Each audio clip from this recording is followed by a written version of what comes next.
Bonjour, dans cette présentation, je te parle de sensibilisation et prévention en santé mentale au travail.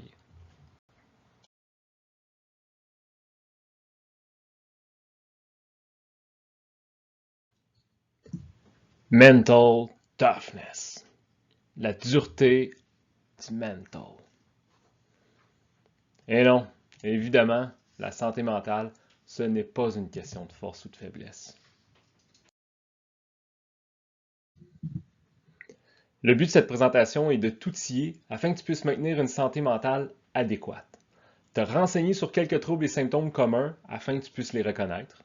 Te renseigner sur les facteurs de risque psychosociaux ainsi que les niveaux de prévention en santé mentale. Tout y est juste assez pour te permettre l'action. À la fin, j'espère avoir réussi à te responsabiliser face à ta santé mentale. Attention, un trouble, c'est passager. Reconnaître des symptômes chez soi n'est pas nécessairement signe que tu en es atteint. Seul un professionnel est apte à te diagnostiquer. Reconnaître des symptômes, c'est d'abord ton signal pour t'activer et agir. Tout d'abord, il faut savoir comment notre cerveau fonctionne. Rapidement, c'est un peu le centre de contrôle. Il réagit à tout car il a pour but unique notre survie. Je rencontre un prédateur, il m'envoie un cocktail d'hormones pour y répondre. Je lis un texte devant un groupe, il m'envoie un cocktail d'hormones pour y répondre. Je me demande ce que je vais manger pour souper. Il m'envoie un cocktail d'hormones pour y répondre. Son cocktail d'hormones va dépendre de plusieurs facteurs, dont l'interprétation que je vais prêter à la situation. C'est là que ça devient important de contrôler, autant qu'on le peut, l'interprétation qu'on fait des choses. Par exemple, les spécialistes nous amènent de plus en plus à se dissocier des troubles plutôt qu'à les intégrer à notre identification de soi. Je ne parle plus de ma dépression, mais plutôt de la dépression que je suis en train de traverser. C'est temporaire, passager. Dans le pire des cas, c'est pas temporaire, mais ça ne me définit pas comme personne. Je suis quelqu'un et je traverse des périodes de troubles ou de maladie. C'est juste un facteur, mais c'est comme ça qu'on va y arriver, en agissant sur les facteurs dont on a le contrôle. Devant un stresseur, on combat, on fige ou on fuit. Naturellement, le cerveau est bâti pour agir de la sorte. Les réactions au stress peuvent être les suivantes. Mains froides, moites, pieds froids, cœur qui accélère, brûlure d'estomac, tension musculaire, douleur à la poitrine. Alors on fait quoi? On identifie. Qu'est-ce que je vis présentement? Pourquoi ça me cause cette réaction? C'est justifié? Qu'est-ce que je peux faire? Ici, je ne te donne pas l'outil magique qui règle tous tes stress. L'outil, c'est le temps d'arrêt, l'identification, la réflexion, le début de l'action et la responsabilisation. Quand on stresse, on produit du cortisol et on en accumule tant qu'on reste stressé. Le cortisol, ça nous permet de faire face aux dangers à court terme, mais ça n'entretient pas la santé globale. On digère moins bien, on a de l'adrénaline dans le corps, on est en hypervigilance. Quand on réussit à ne plus être stressé, on recommence à produire du DHEA, l'hormone du bonheur. C'est là que ça devient important de gérer les stresseurs communs. Il faut devenir des réservoirs de DHEA plutôt que des réservoirs de cortisol. Fait une usité assez plate, la production de DHEA tend à chuter à partir de 40 à 50 ans. Il nous faut donc entretenir ces réservoirs. On parle de symptômes pour quelque chose qui se manifeste seul. Le mot vise une chose. Si on a un ensemble de symptômes, ça peut être qualifié de trouble, dépendamment le bouquet qu'on présente. Souvent, un symptôme en amène d'autres, car on compense en faisant autre chose et on développe ainsi d'autres symptômes ou même des comorbidités. D'où l'importance de se maintenir, d'agir dès les premières apparitions. Ça va être un tiers des Canadiens qui sera aux prises avec une maladie mentale au cours de sa vie. On a premièrement les troubles de l'humeur, la dépression. C'est un trouble passager. On peut en vivre plusieurs dans une vie, d'où l'importance d'identifier, d'agir et d'apprendre. On a le trouble bipolaire, ça se passe au niveau du cerveau. C'est caractérisé par des épisodes alternants d'euphorie, les manies, et de dépression. On a l'anxiété, quand le stress prend un espace qui trouble votre quotidien, par exemple avec une insomnie, peut avoir des périodes anxieuses, mais le trouble est plus persistant. On a la schizophrénie, ça se passe au niveau du cerveau également. C'est un trouble chronique qui peut causer des pensées confuses, des délires, des hallucinations. Un bon exemple ici d'un trouble vécu versus la personnalité, on a tendance à dire c'est un schizophrène, alors que c'est une personne à part entière, avec sa personnalité, ses ambitions, ses capacités intellectuelles et physiques. Et cette personne vit également un trouble chronique qui la met à risque de traverser des périodes avec plus de défis. On a les troubles de personnalité, c'est des schémas de pensée, d'émotions et de comportements persistants et rigides qui diffèrent significativement de la norme. Par exemple, les personnalités borderline, narcissiques, obsessionnelles compulsives. On a les troubles alimentaires comme l'anorexie, la boulimie, l'orthorexie et la dysmorphie. Et on a le syndrome général d'adaptation. Le syndrome général d'adaptation, ou SGA, a 3 phases. La première, l'alarme. On est actif. On est dans l'adrénaline. On vit l'événement à 100%. Deuxième étape, la résistance. Ça commence à durer comme situation. C'est difficile, c'est demandant. Je reste stressé, mais je continue. Et troisièmement, l'épuisement. Mon corps abdique. Ça fait trop longtemps que je vis du stress et mon cerveau abandonne. Je me lève un matin, je suis plus capable de sortir du lit. Je traverse un trouble qui se manifeste de différentes façons dépendant de la personne. Ici, ce sont les symptômes de la dépression. Le but, les reconnaître. C'est la première étape. J'arrive chez moi un soir et je suis plus capable de faire un choix pour mon souper.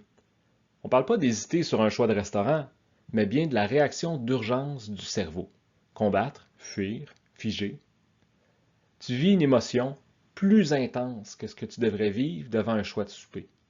Arrête-toi et identifie qu'est-ce qui se passe. Peut-être que tu vas en être incapable dans l'immédiat, mais fais-en la priorité de demain. La priorité doit toujours être ta santé mentale. Organise-toi pour que ça le soit. Si tu gères tes situations rapidement, tu augmentes les chances de traverser les périodes de défis sans connaître de troubles.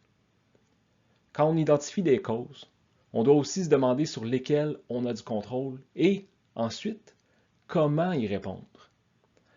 C'est pas parce que j'ai pas de contrôle sur le facteur causant le symptôme que je dois absolument le subir. Le contrôle, c'est pas toujours extérieur. Souvent, il vise uniquement ma personne. À l'extrême, comment je peux faire pour ne plus subir ce facteur? Quitter? Peut-être. Dans ce cas, c'est pas de la fuite, mais une réponse à un facteur dont je n'ai pas le contrôle et qui me met à risque de vivre un trouble. Pourquoi on s'acharne à vivre des moments difficiles et facultatifs alors qu'on n'a même pas la certitude que ça nous apportera un bien nécessaire et inatteignable autrement?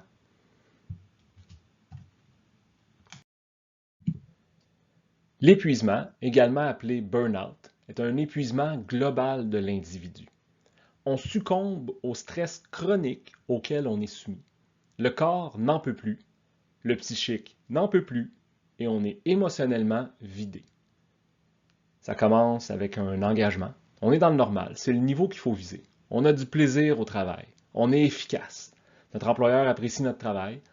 On est alors dans un état de bien-être. Ensuite, on est dans le surengagement. La demande est plus grande que ce qu'on peut fournir, mais on continue à fournir. On est dans un rythme trop élevé, on a encore du plaisir, mais on vit de l'anxiété. On éprouve quelques symptômes comme des troubles du sommeil ou digestifs. Le surengagement, ça peut arriver, mais il faut que ça soit passager.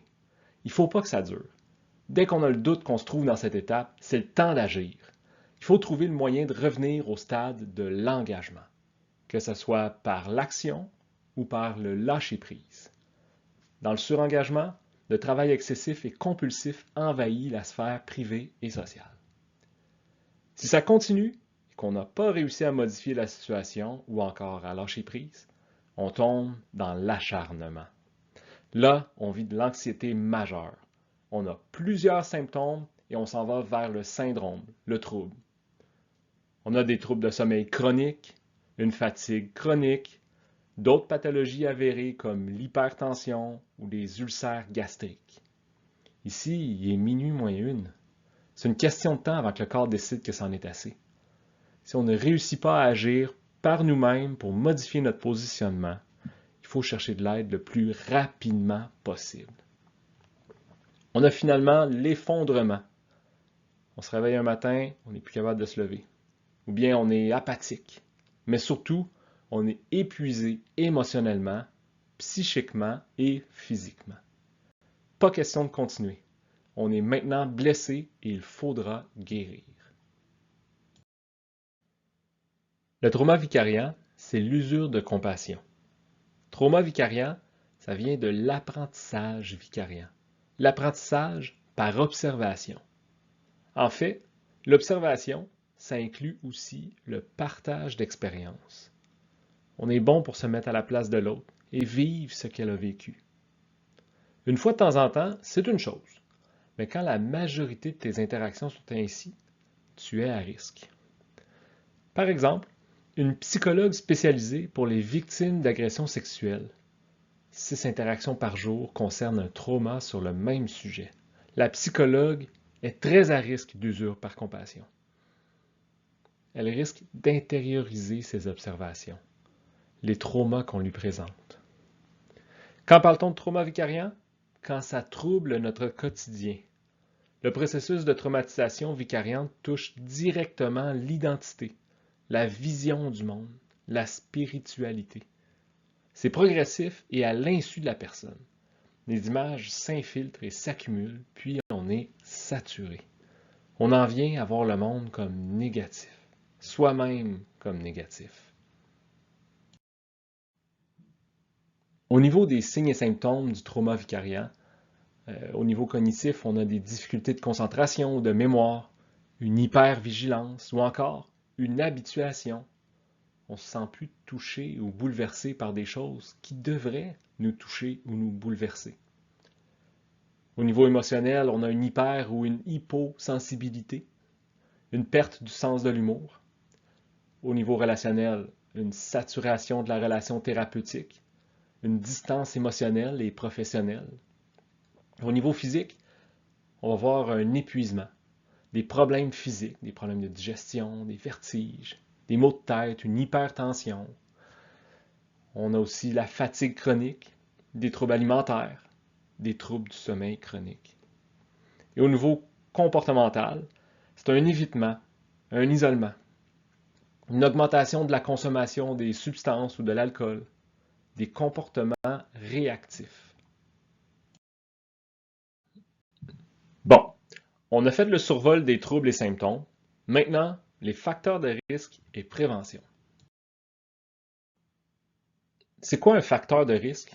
C'est une source de risque qu'on a identifiée comme étant en mesure de causer le risque. On a donc à gauche quelques facteurs de risque, comme l'intensité et le temps de travail, qui pourraient causer des risques psychosociaux, comme le stress chez l'individu. Les rapports sociaux dégradés ou les conflits de valeurs qui pourraient causer des risques de violence interne ou externe. Et les conséquences de ces risques vont toucher l'individu et l'entreprise. Si l'individu quitte pour un épuisement professionnel, l'entreprise enregistre de l'absentéisme, une dégradation de la productivité, probablement aussi de la démotivation des équipes. C'est rare qu'on se motive au malheur de nos collègues. Ici, on a des facteurs de risque psychosociaux identifiés par la CNESST. On peut tous en reconnaître. Peut-être qu'on n'est pas en mesure de les éliminer à la source, d'où l'importance de prendre action vis-à-vis les facteurs auxquels nous sommes confrontés. Je t'invite à aller en prendre connaissance sur le site de la CNESST. Connaître son environnement, c'est la première étape de toute action en prévention. On a les facteurs de protection. Ce sont des facteurs qui peuvent réduire les chances de développer des symptômes ou un trouble.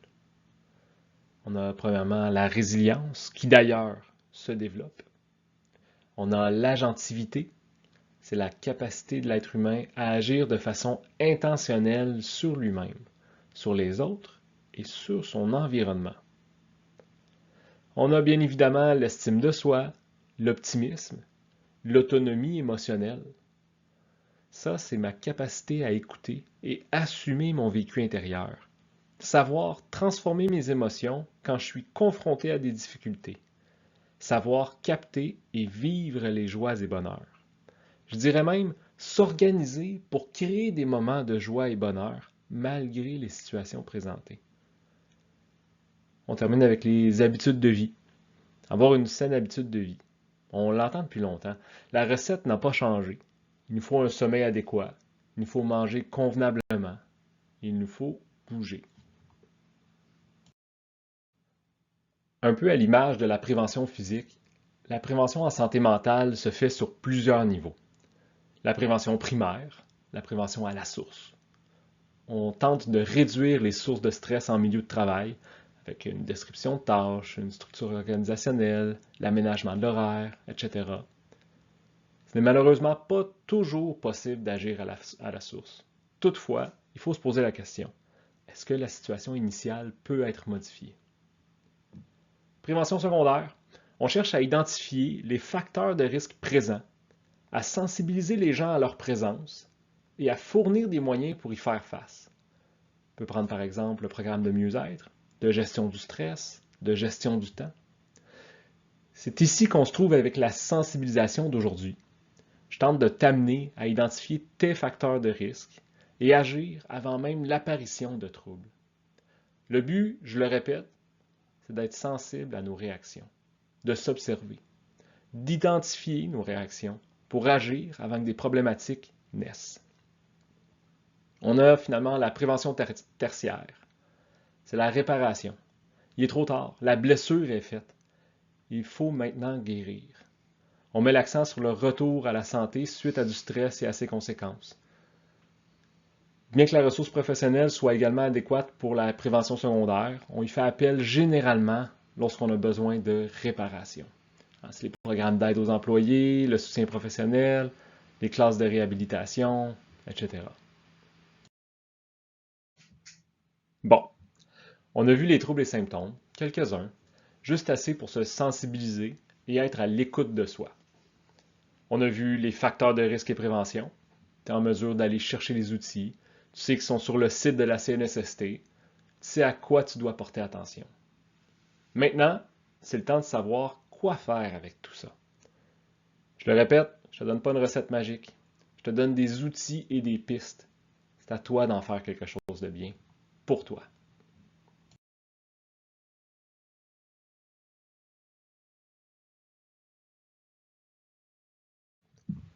L'action devant la dépression, ça commence avec l'affirmation de soi. L'affirmation de soi, c'est trouver le juste milieu afin que tes droits soient respectés tout autant que ceux d'autrui, que tu exprimes tes idées et tes sentiments tout en laissant les autres faire de même, voire les encourager à faire de même. On a 3 stratégies qu'on va voir présentement. Premièrement, la résolution efficace des problèmes. On identifie le problème, on le pointe. On en fait la juste analyse. On ne va pas trop loin. Par exemple, la surcharge de travail. On propose 3 solutions possibles. Le statu quo, je fais rien, je continue, je m'épuise, je ne parviens pas à répondre à la demande. 2. La réponse de fuite ou réponse agressive. J'évite ou je fonce. Je fuis le travail, je m'absente, j'ignore les problèmes.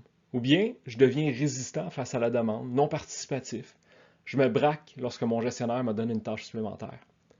3. Réponse en affirmation de soi. Je me respecte et je respecte les autres. Je fais une liste des tâches que je dois faire, je les priorise, je paramètre mon travail. Ensuite, je renseigne mon gestionnaire de la situation. J'aurai peut-être pas moins de travail dans l'immédiat, mais ça me permettra de justifier ce que je crois être un maximum de charges, respectant mes limites. Par la suite, si ça ne convient pas, on a toujours des choix qui respectent tout le monde. Ultimement, je peux quitter l'emploi auquel je ne corresponds pas. Vaut mieux ça que de me condamner à m'épuiser et condamner mon employeur à avoir un employé qui ne convient pas à ses attentes pour ce rôle en particulier. Ensuite, évidemment, on choisit la meilleure solution et on passe à l'action. Deuxième stratégie, le recours à un raisonnement réaliste. C'est apprendre à reconnaître les pensées négatives. Prendre conscience de vos propres pensées négatives. Apprendre à remettre en question les pensées négatives et à les remplacer par des pensées justes et réalistes. C'est pas de tenter de me convaincre que je suis le meilleur, c'est de me regarder au travers d'un filtre réaliste et me dire que je vaux tout autant que mes collègues. J'ai déjà réussi dans ce rôle, je suis encore en mesure de réussir. On va s'exercer à penser de façon réaliste. Une analogie personnelle, c'est un peu comme lever une charge. Je dois forcer avec les jambes et garder le dos droit. Ça ne se fait pas naturellement dès le début. On doit se concentrer, se corriger, être discipliné dans la conservation du comportement. C'est la même chose avec la pensée.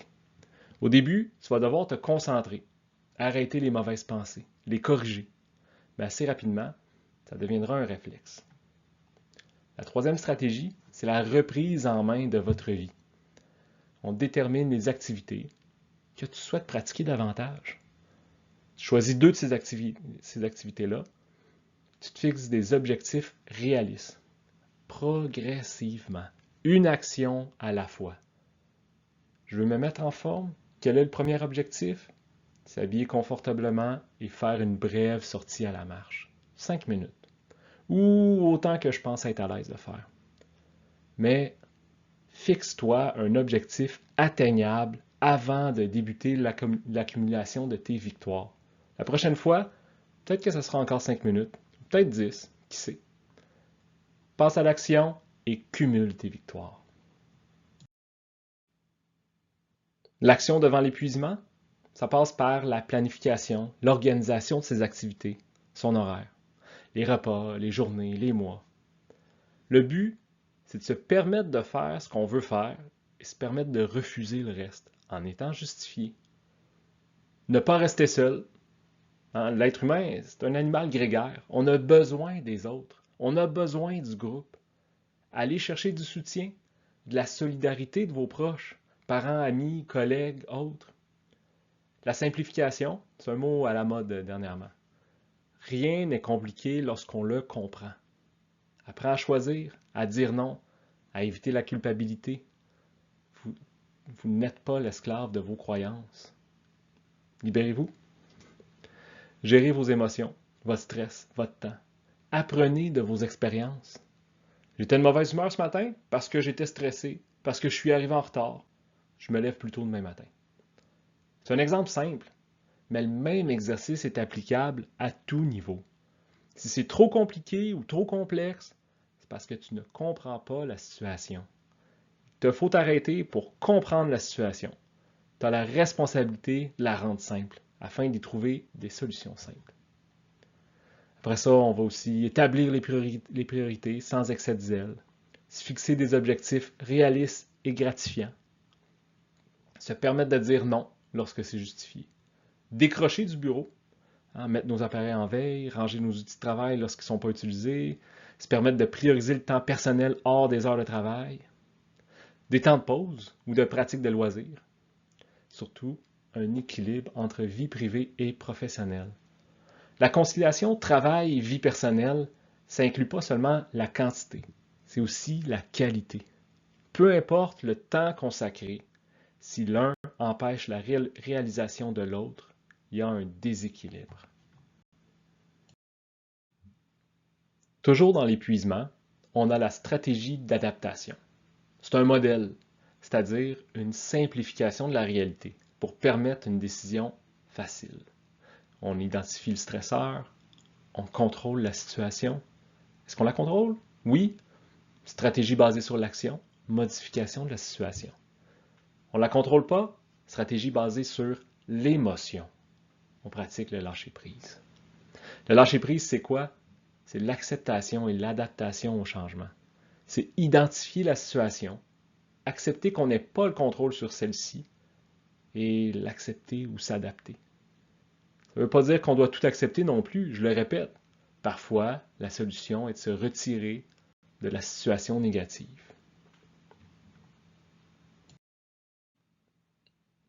La clé devant le trauma vicariant, c'est de ne pas rester seul.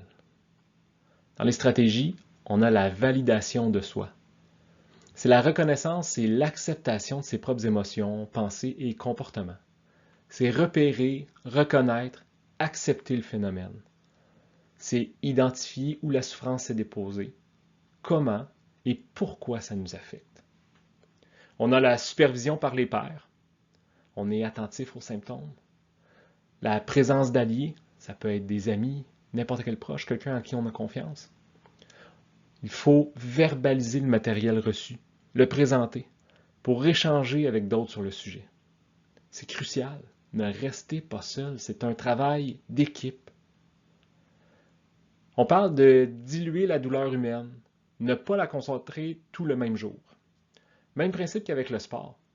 Si j'ai un marathon, une randonnée en montagne et un combat de boxe à faire, il est évident qu'on ne les mettra pas le même jour dans le but d'en finir avec toutes les situations qui nous demandent de l'énergie. De un, on ne réussira pas à passer au travers de la journée. De deux, on va être épuisé pour le reste de la semaine. C'est la même chose ici. Mes tâches demandantes ou facteurs de risque, je les espace dans mon agenda pour éviter de m'épuiser. Il y a la distance à conserver avec le client. C'est un ajustement constant. Trop loin, c'est trop froid, trop près, c'est trop chaud, on risque de se brûler.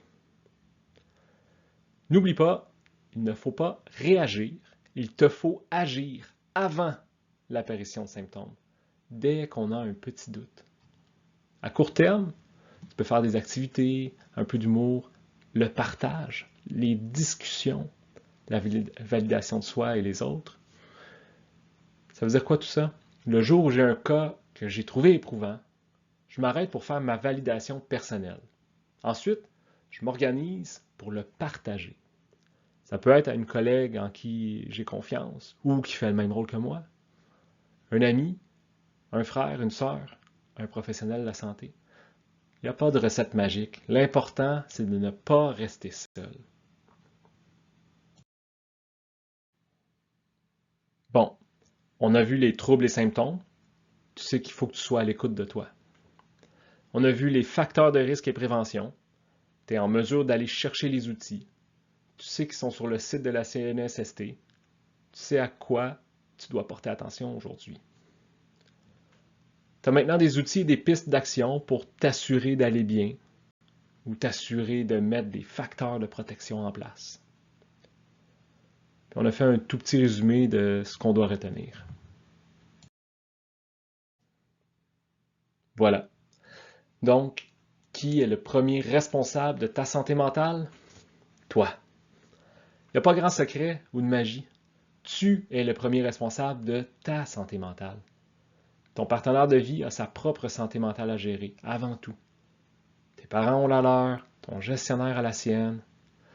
Tu comprendras que tu es donc la priorité d'une seule et unique personne, toi. N'attends pas après les autres et surtout, ne laisse pas les autres être responsables de ta santé mentale. Maintenant, nous ne sommes pas obligés de rester solitaires pour autant. Agissons avec solidarité pour favoriser notre santé mentale. Tu sais maintenant que tu dois identifier la situation vécue.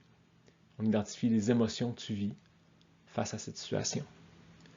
Tu es en mesure d'identifier les facteurs de risque qui t'affectent dans cette situation. Commence pas en cherchant trop loin. Là, dans cette situation, qu'est-ce qui se passe? Qu'est-ce qui t'a affecté? Tu es en mesure d'identifier des stratégies possibles. Qu'est-ce que tu peux faire dans un contexte d'affirmation de soi? Je le répète, l'affirmation de soi, c'est trouver le juste milieu afin que ses droits soient respectés tout autant que ceux d'autrui. Alors, au bout du compte, je choisis quoi? Ma santé mentale, par les actions qui me plaisent. Là, je finis pas sans te donner un devoir. Ton devoir, tu vas prendre une situation difficile ou un dossier difficile. Tu vas penser à l'émotion que ça t'a fait vivre. Tu vas penser aux risques auxquels ça t'a soumis. Tu vas choisir un collègue, un ami, un proche en qui tu as confiance. Puis parle-lui de façon réaliste. sans te victimiser ni ignorer tes émotions. C'est tout. Pour les intéressés, voici quelques lectures suggérées sur le sujet. Je te remercie et te souhaite une bonne santé. Je termine avec une citation. La vie, ce n'est pas d'attendre que les orages passent, c'est d'apprendre comment danser sous la pluie. Sénèque, quelque part entre l'an 0 et l'an 65.